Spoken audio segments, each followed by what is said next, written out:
Ini ada ketimpangan data yang terjadi dalam website resmi pemerintahan kita, baik website resmi provinsi dan website resmi yang dikeluarkan oleh kabupaten kota.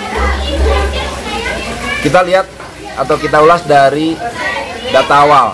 Data awal itu adalah dalam Picobar. Kita ambil dari Jawa Barat dulu.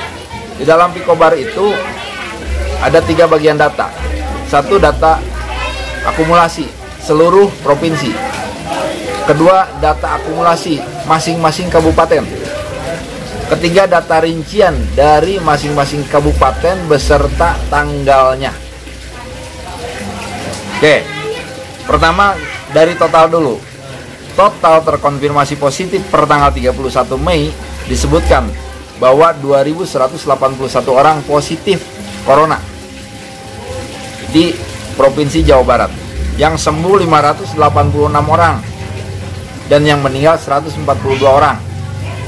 Artinya yang aktif itu atau yang dalam perawatan itu adalah total dikurangi sembuh dikurangi meninggal, artinya masih tersisa.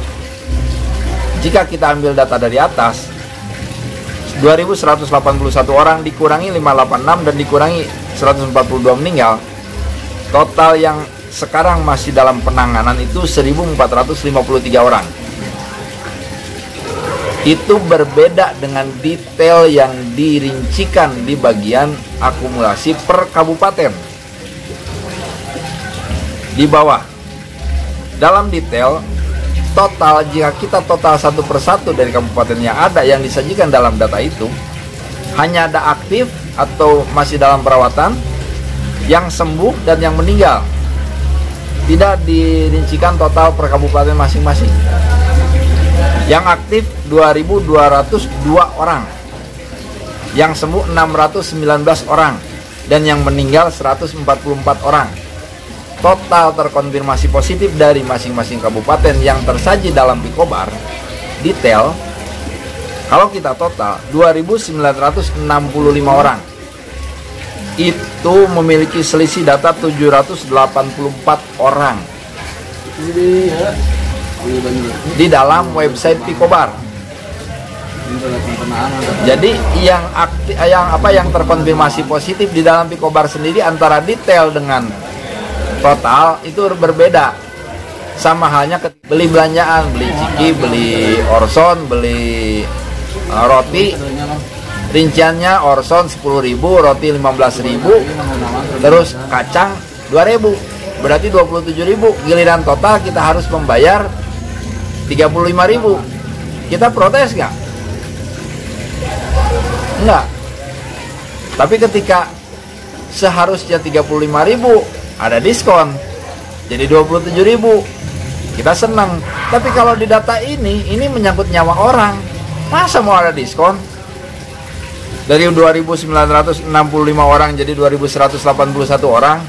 Pak, dari data yang disampaikan barusan, indikasinya apa sih, Pak?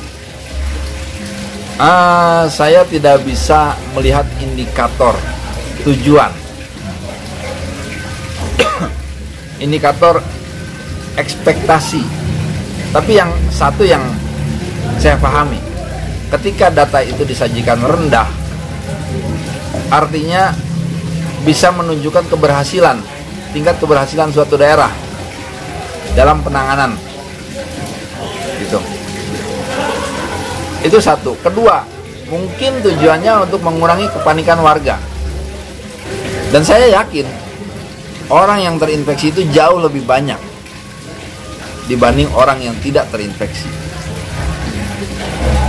Orang yang terkonfirmasi negatif. Indikasinya apa? Kita ambil contoh. Di desa saya, Mekarsari, ada yang terkonfirmasi positif, seorang bayi 2 tahun. Tetangganya itu yang pernah berinteraksi selama 14 hari, di rapid test semua. Ujung-ujungnya rapid test kan bukan menjadi tolak ukur dia positif atau negatif. Iya. Jadi nggak ada satupun yang nambah.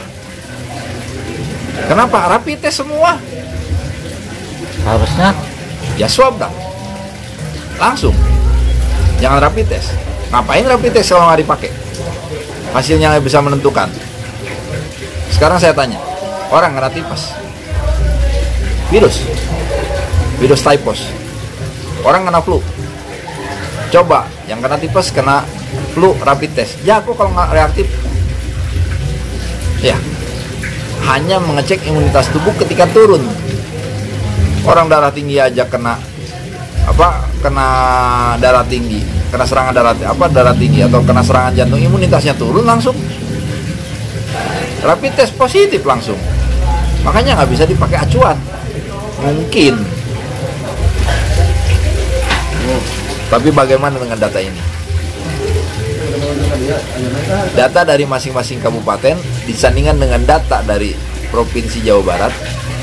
Yang bohong siapa? Apakah Bapak berencana untuk melaporkan, Pak? Ya. Benar. Oke, nanti saya kasih rekap datanya, totalnya.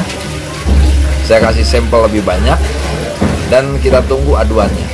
Tapi yang saya ingin tanyakan, ketika masyarakat itu ngebohong, membuat berita hoax bukan di dalam halaman website resmi masyarakat itu sendiri, kena pasal ITE. Sekarang kalau pemerintah itu memberitakan berita bohong yang merugikan masyarakat, dan bukan sedikit ruginya, banyak. Bisa nggak pemerintah itu dituntut? Bisa nggak dijerat oleh pasal-pasal ITE? Bisa nggak?